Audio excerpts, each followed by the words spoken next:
The great council chamber of Kepler Station buzzed with worried voices. 12 different alien species sat around the massive circular table, their forms casting strange shadows under the bright lights. The station itself was enormous, floating in space between two burning stars that painted everything in orange and blue light. Zethkar, the tall reptilian leader of the Saurian Empire, slammed his clawed hand on the metal table. His green scales rippled with anger. "Another mining colony has gone silent," he hissed through sharp teeth. "That makes 7 in the past month. 7! Our people are scared." Across the table, Velnara floated in her crystal chair. Her body looked like living glass, reflecting the light in beautiful patterns. She spoke in a voice like wind chimes. "The Crystalline Collective has lost 3 cargo ships near the Vega system. Our sensors found nothing. No wreckage, no distress calls, no trace at all." The other council members shifted nervously. Captain Morthal of the insectoid hive clicked his mandibles. "Our scout ships report the same thing. Ships appear on scanners one moment, then vanish the next. It is impossible with known technology." High above the council floor, Lisa Grant sat in the visitors' gallery.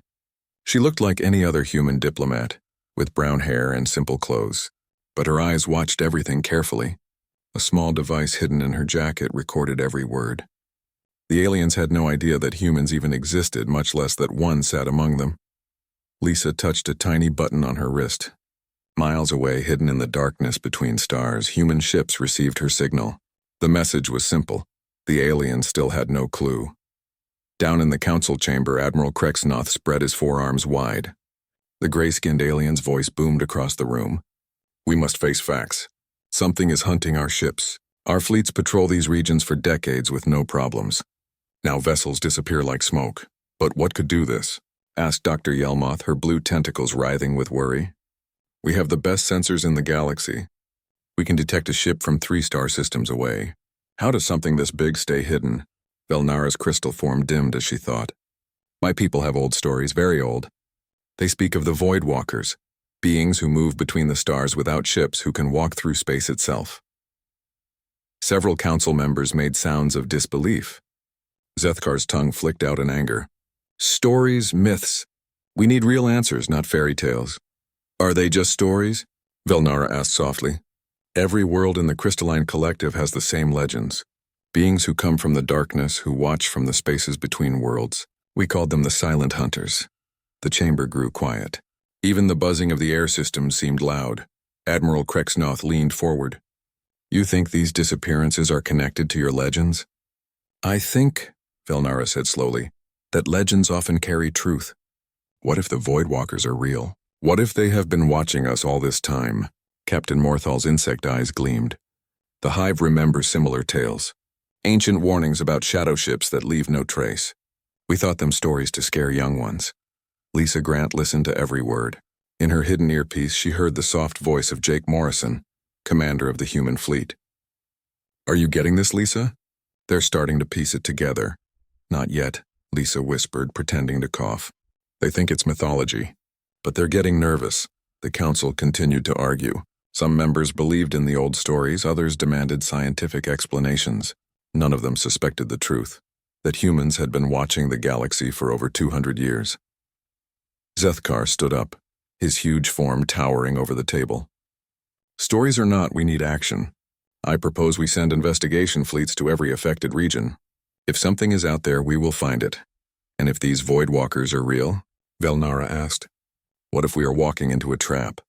"Then we fight," Admiral Krexnoth said firmly. "The Federation has the strongest military in the galaxy. No myth or legend can stand against our combined fleets." The vote was quick. 10 species agreed to send ships. Only Velnara and one other member voted against the plan. As the council meeting ended, Lisa Grant stood up with the other visitors. She walked calmly to the exit, showing no sign of worry. But her mind raced. The aliens were about to send their ships directly toward human space. The careful game of hiding would soon become much harder. In the corridor outside, she passed groups of alien diplomats talking in hushed voices. Fear was spreading through the station like a disease. The great Galactic Federation, which had ruled the galaxy for thousands of years, was scared of shadows. Lisa reached her small quarters and locked the door. She pulled out a communication device that looked like a simple data pad. Her fingers moved quickly over the controls. Commander Morrison, this is Agent Grant, priority message. The reply came instantly. Go ahead, Lisa. The Federation is mobilizing investigation fleets. They're sending ships to 17 different systems, including the outer edge of Sector 7. That's only 3 jumps from our main base. There was silence for a moment. Then Morrison's voice came back calm and steady. Understood. How much time do we have? The first fleets launch in 6 days. The Saurian Empire is sending their biggest ships to the Epsilon Ceti system. Admiral Krexnoth is leading them personally. They still have no idea we exist? Lisa smiled grimly. They think it's all mythology. Voidwalkers and shadow ships from ancient legends. Some of them are starting to believe the stories, but they have no proof. Good work, Lisa. Continue monitoring. And be careful. If they start suspecting humans are involved, your cover could be blown. The communication ended. Lisa put the device away and sat on her bed. Through the small window, she could see alien ships moving between the stars. Soon those same ships would be hunting for something they didn't understand. The aliens had ruled the galaxy for so long, they forgot that others might be watching them. Humans had learned to be very good at staying hidden. They had studied every alien language, mapped every trade route, and learned every military strategy. Now the Federation was about to discover that some myths were very real. And very dangerous. Lisa closed her eyes and tried to sleep. Tomorrow would bring new challenges.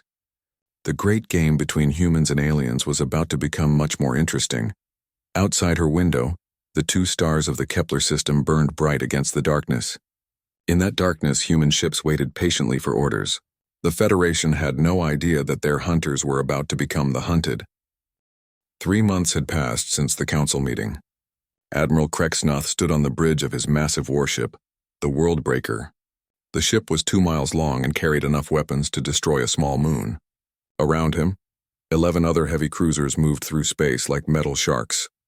Report. Krexnoth ordered his second-in-command. We have arrived at the Epsilon Ceti system, Admiral. All ships are scanning for signs of the missing mining operation. Through the main viewing screen, Krexnoth could see the asteroid field where 3,000 workers had simply vanished.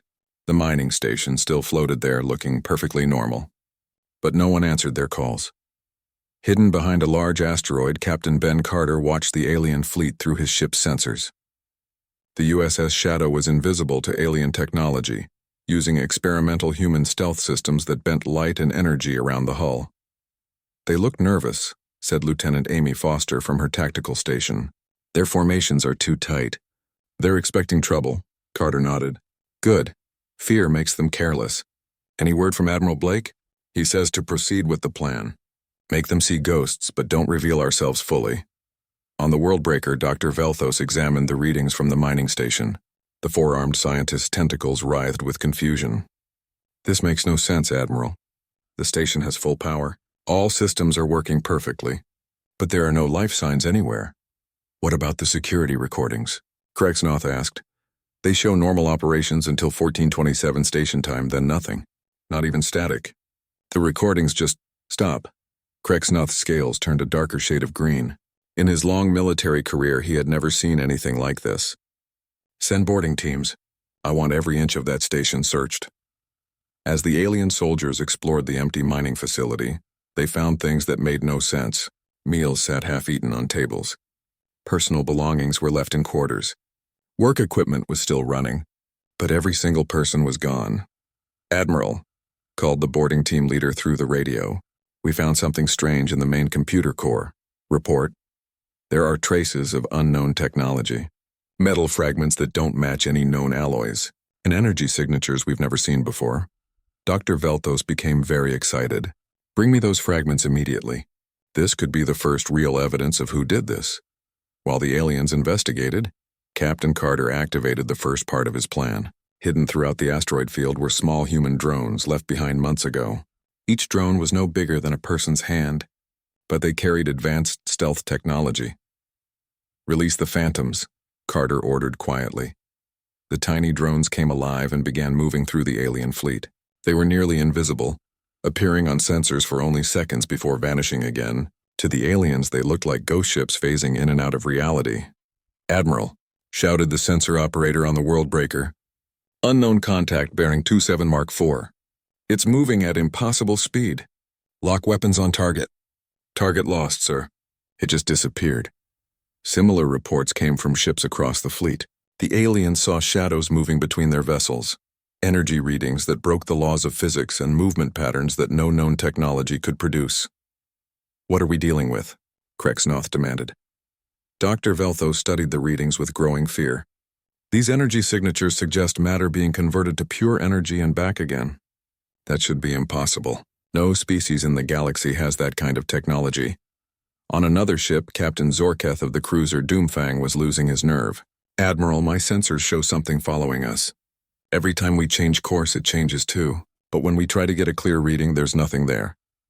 All ships maintain formation, Krexnoth ordered. But he could hear the fear in his officers' voices. The phantom encounters continued for hours. Human drones would appear just long enough to be detected, then vanish before the aliens could respond. Some drones even made physical contact with alien hulls, leaving strange marks that the aliens couldn't explain. Captain Carter watched it all from his hidden position. The alien fleet was becoming more and more paranoid. Their tight formations were breaking down as ships tried to investigate false contacts and phantom readings. Sir, Amy Foster reported, 2 alien scout ships are heading toward our position. Should we move? Carter smiled. No, it's time for the next phase. Prepare to decloak for exactly 30 seconds. Are you sure, sir? Admiral Blake said to avoid direct contact. Trust me, Lieutenant. 30 seconds is just enough to give them nightmares. The 2 alien scout ships, Viper and Stalker, approached the asteroid where the USS Shadow was hiding. Their sensors showed unusual readings, but they couldn't identify the source. Stalker, this is Viper. Are you detecting the energy anomaly? Confirmed, Viper. Something is definitely here, but our scanners can't get a clear reading. That's when Captain Carter gave the order. Decloak. Now. The USS Shadow appeared like a nightmare from the darkness. The human ship was sleek and angular, with a hull that seemed to absorb light itself. Strange blue energy crackled along its surface, and its weapons looked unlike anything in the alien databases. For 30 seconds, the 2 alien crews stared in complete shock. The ship before them was clearly artificial, clearly advanced, but like nothing they had ever seen. Its design suggested technologies that the Federation couldn't even imagine. Then, as suddenly as it had appeared, the USS Shadow vanished again. On the bridge of the Viper, Captain Yexmar tried to speak but found his voice wouldn't work. His crew sat frozen at their stations, unable to process what they had just seen. Viper, report, came Admiral Krexnoth's voice over the radio. Viper, respond immediately. Finally, Captain Yexmar found his voice. Admiral, we saw something, a ship. But it's impossible. What kind of ship? Unknown design, unknown technology. It appeared for 30 seconds, then vanished completely. Our sensors are showing no trace it was ever here. There was silence on the radio. Then Admiral Krexnoth's voice came back, very carefully controlled. Return to the fleet immediately. Bring all sensor logs. As the scout ships raced back to the main fleet, Captain Carter allowed himself a small smile. How did they react, Lieutenant? Amy Foster grinned. Like they'd seen a ghost, sir. I think we just gave them a story they'll be telling for years. Good. Phase 1 is complete. Signal Admiral Blake that the aliens are properly softened up. It's time to start Phase 2. On the Worldbreaker, Admiral Krexnoth studied the sensor logs from the scout ships. The readings showed energy patterns that violated everything he knew about physics. The ship design was like nothing in any Federation database. Dr. Velthos looked at the data with 4 wide eyes. Admiral, if these readings are accurate, we're dealing with a species far more advanced than us. Their technology is centuries ahead of anything we have. That's impossible, Krexnoth said, but his voice lacked conviction. No species in the galaxy has this kind of capability.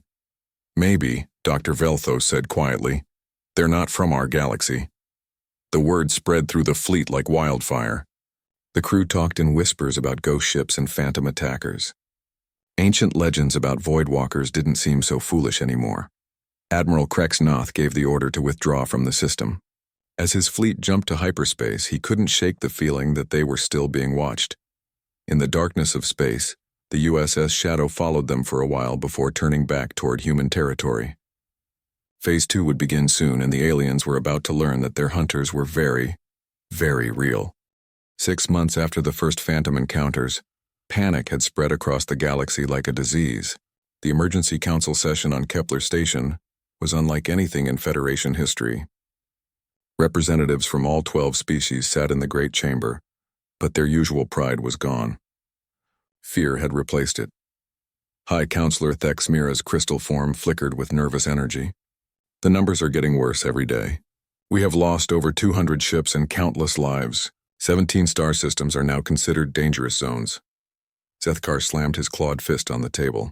The outer colonies are abandoning their homes. Our citizens flee to the core worlds like scared children. This is destroying everything we built.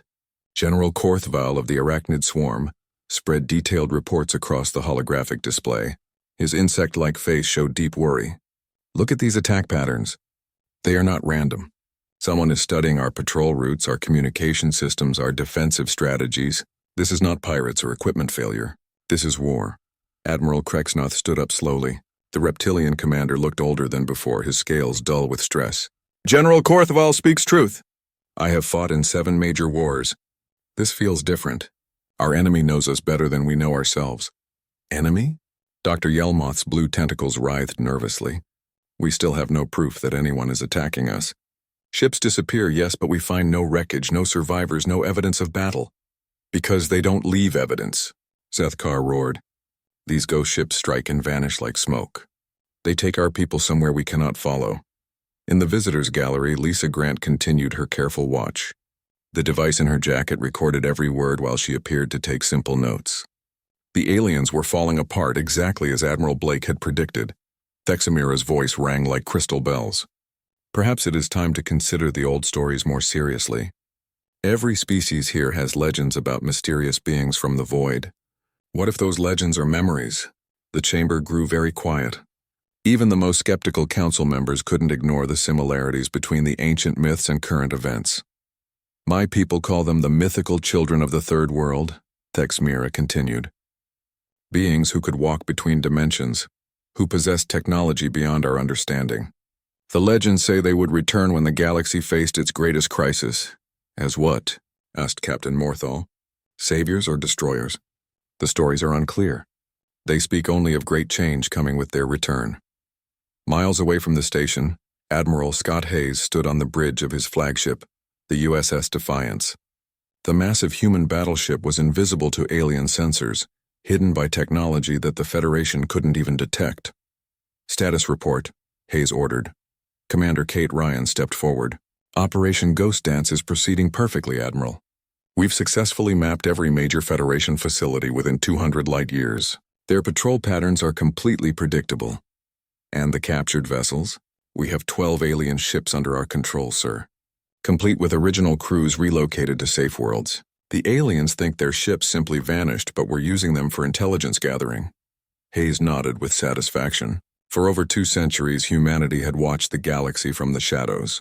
They had learned every alien language, studied every culture, and mapped every trade route. Now that knowledge was paying off.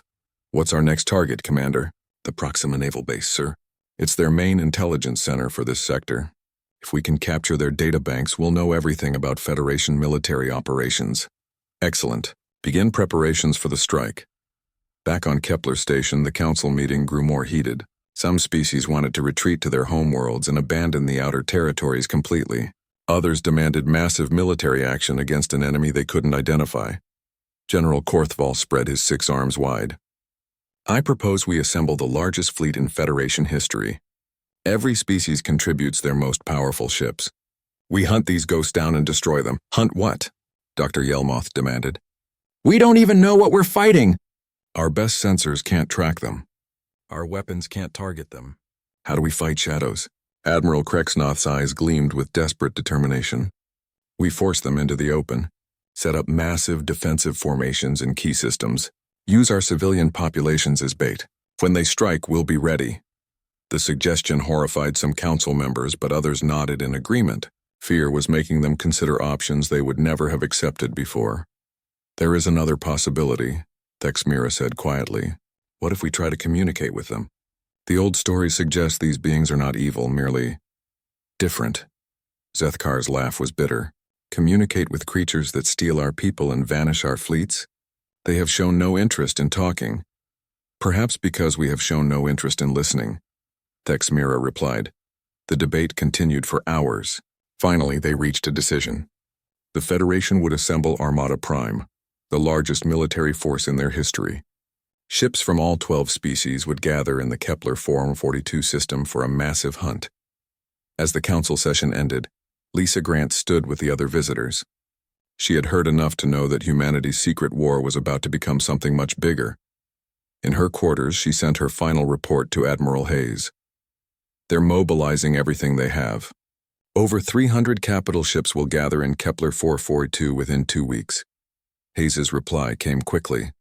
Understood. It's time for Phase 3. We're going to give them exactly what they want. Contact with the mythical beings from the void. The next day, news of the alien mobilization spread across the galaxy.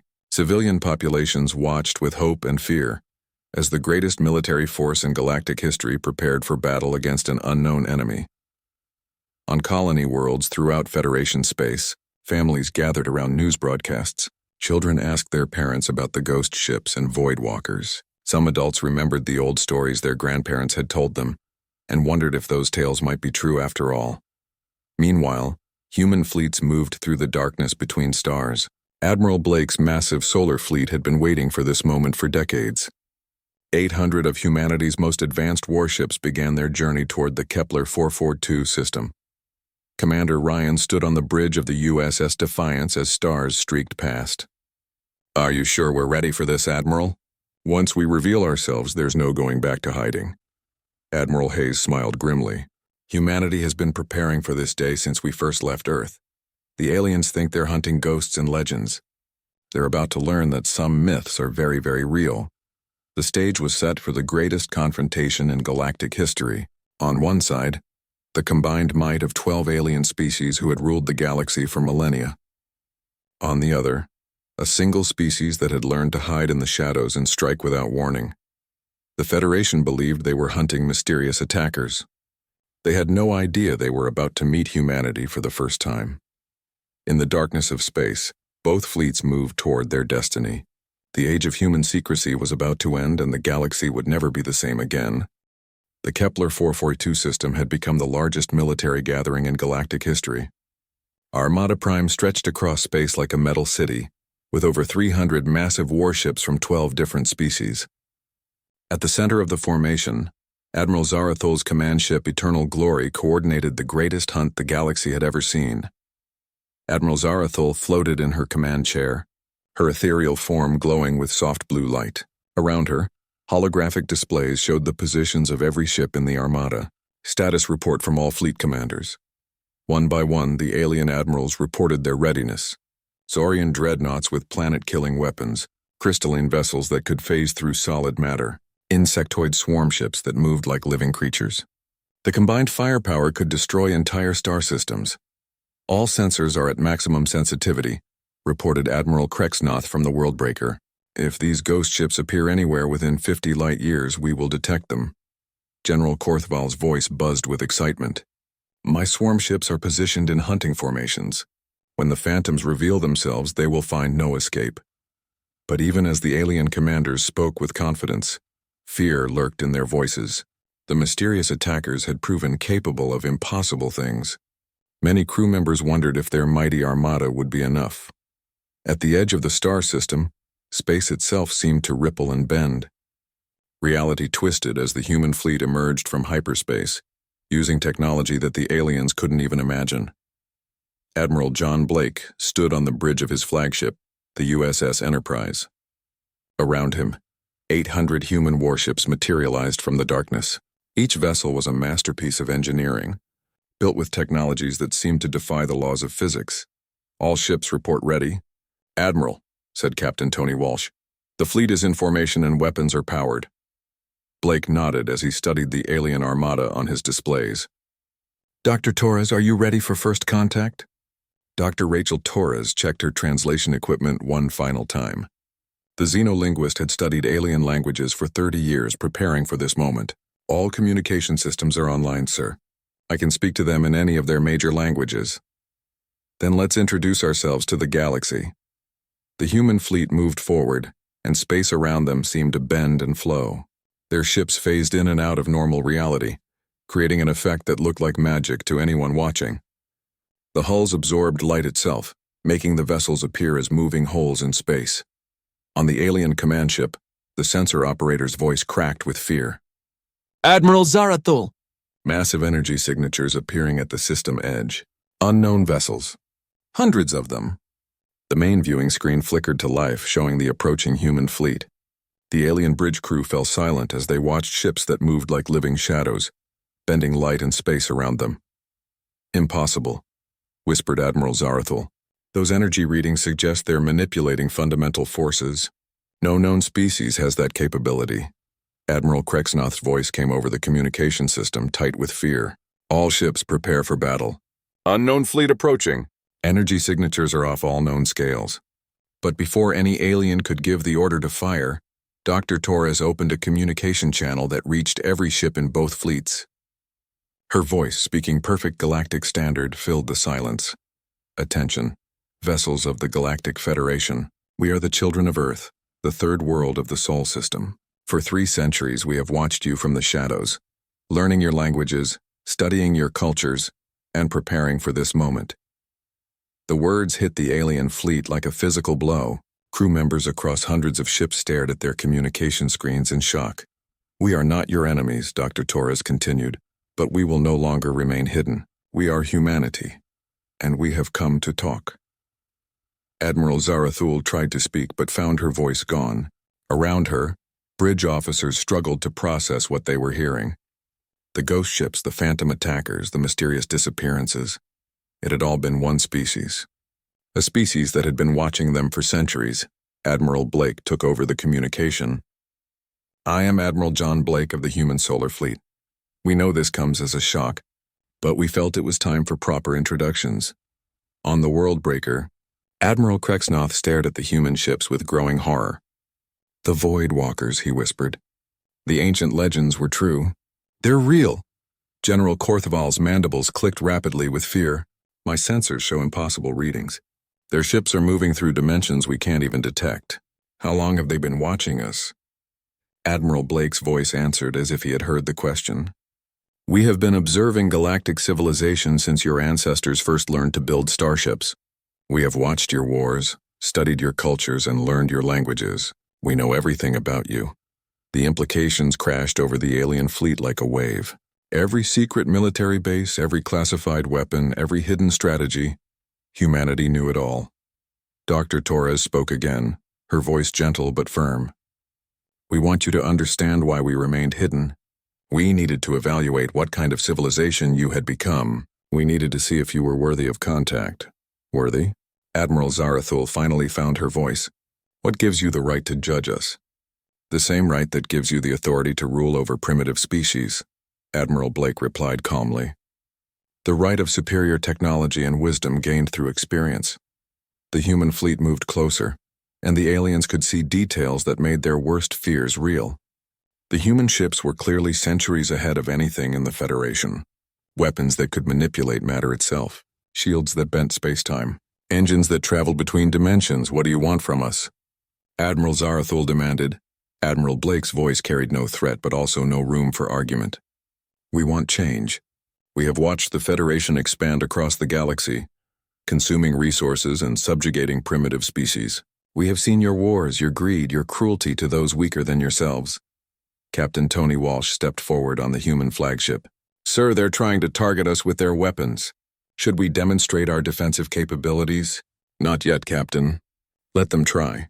They need to understand the situation fully. Across the alien fleet, weapons officers attempted to lock onto the human ships, but their targeting systems couldn't function properly. The human vessels existed partially outside normal space, making them nearly impossible to hit. Admiral, shouted the weapons officer on the Eternal Glory, our targeting systems can't get a lock. It's like they're not completely real. Admiral Blake continued speaking as if nothing had happened. The human raids you experienced were not attacks. They were rescue operations. We relocated populations from worlds you planned to strip mine. We saved developing civilizations from your expansion fleets. The truth hit the alien leaders like a physical blow. The mysterious disappearances, the vanishing colonies, the missing ships. Humanity had been protecting their victims. Dr. Torres added, Every person you thought was lost is safe on protected worlds. Every destroyed ship has been repaired and returned to its crew. We do not kill unless forced to defend ourselves. Admiral Zarathul realized with growing horror that humanity could have destroyed the Federation at any time. They had the technology, the knowledge, and the strategic advantage. But instead of conquest, they had chosen protection. What happens now? She asked quietly. Admiral Blake's voice grew serious. Now you have a choice. You can continue your old ways of expansion and exploitation and face humanity as your enemy, or you can work with us to build a better galaxy, one that protects the weak instead of consuming them. The silence stretched across both fleets.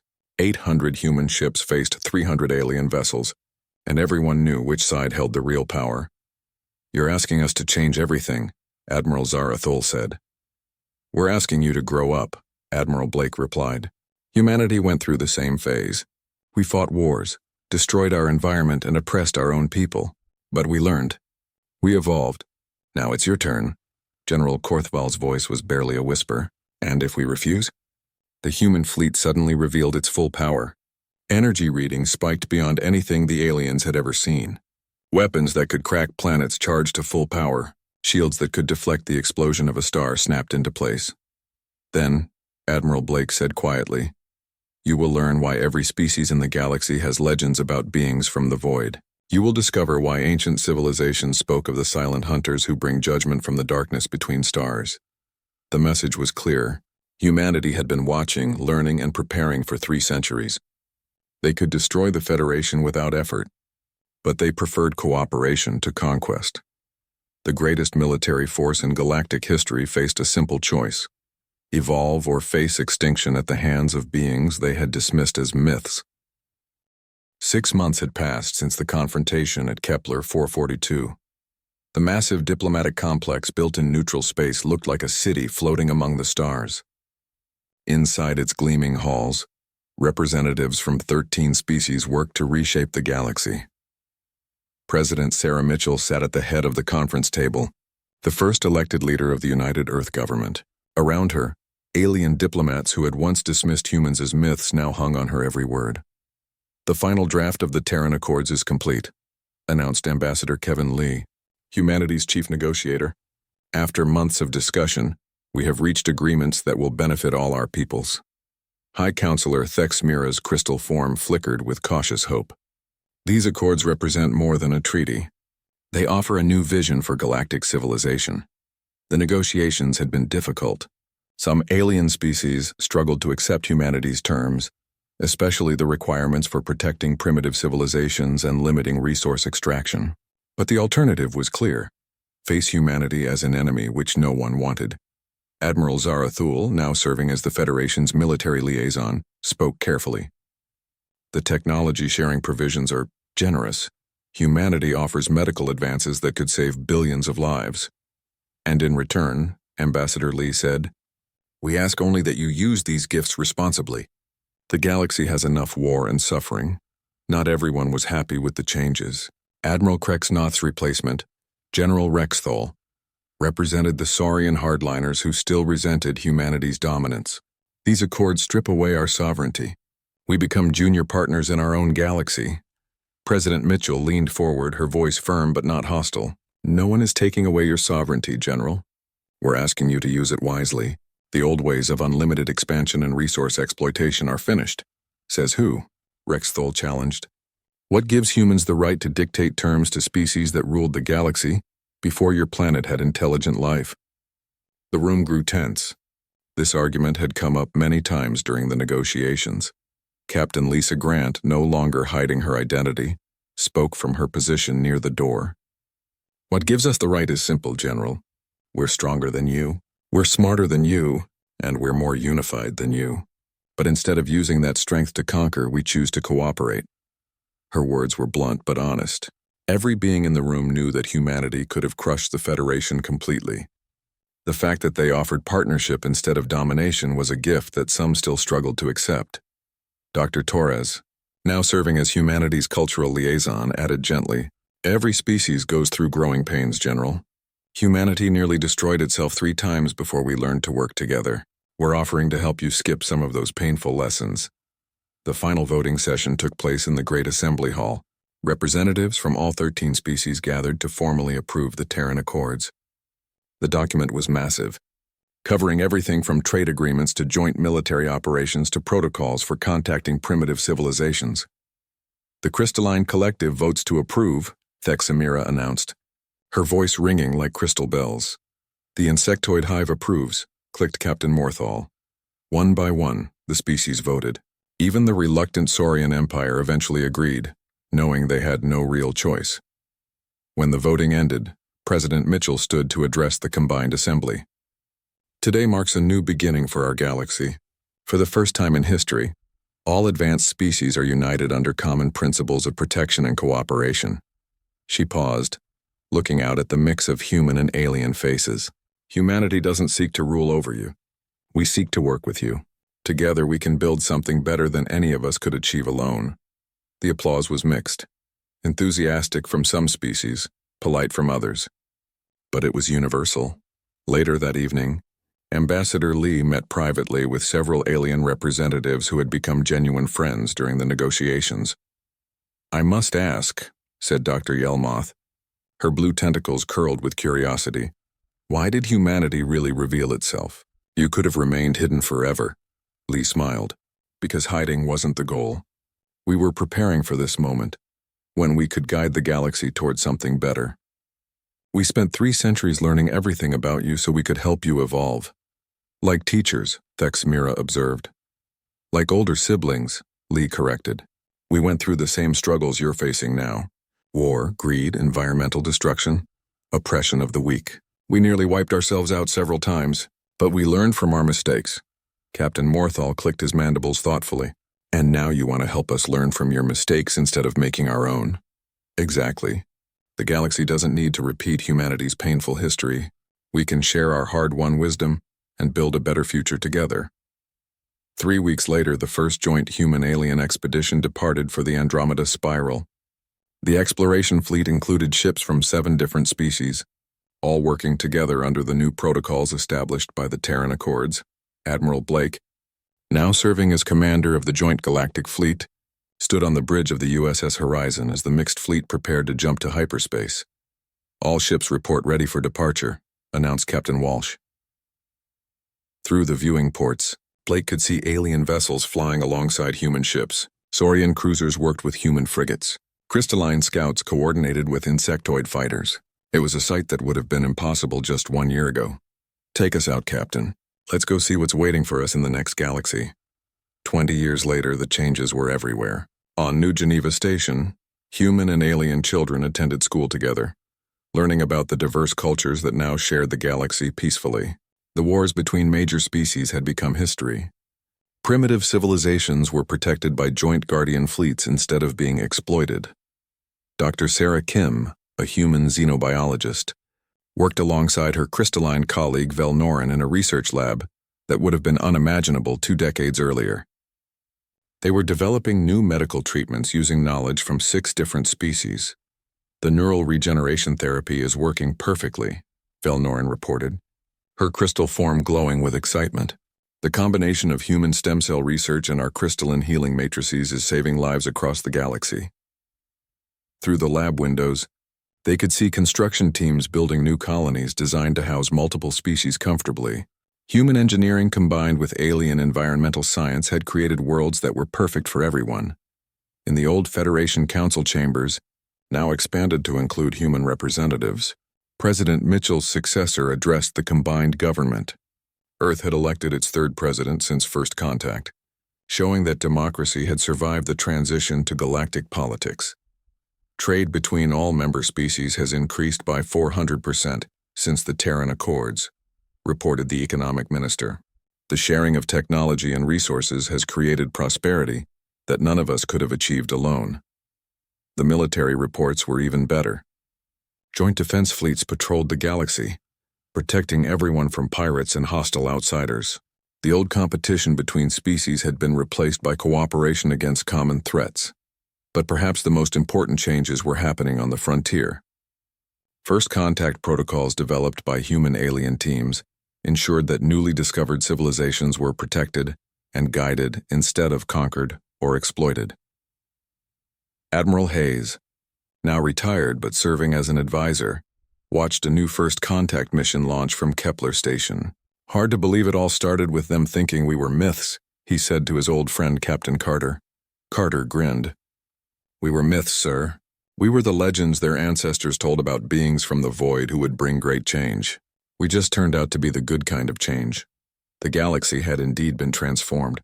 The legends about mysterious beings from the darkness between stars had become the foundation story of a new golden age. Children of all species learned about the time when humanity emerged from hiding to guide the galaxy toward peace and cooperation. Scientists estimated that technological advancement had accelerated by 2 centuries due to the sharing of knowledge between species. Medical breakthroughs saved billions of lives every year.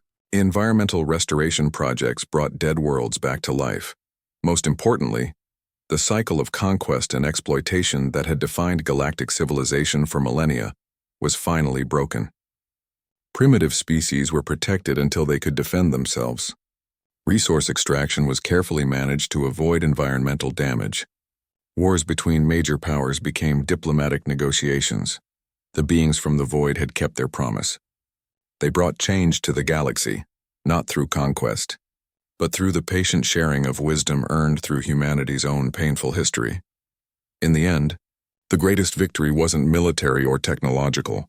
It was proving that cooperation was stronger than competition, that protection was more valuable than exploitation, and that the strongest species could use their power to lift up the weak instead of crushing them. The galaxy had learned to grow up, and humanity had taught them how to do it without repeating all the painful mistakes. The age of myths had ended, but the age of wonders had just begun.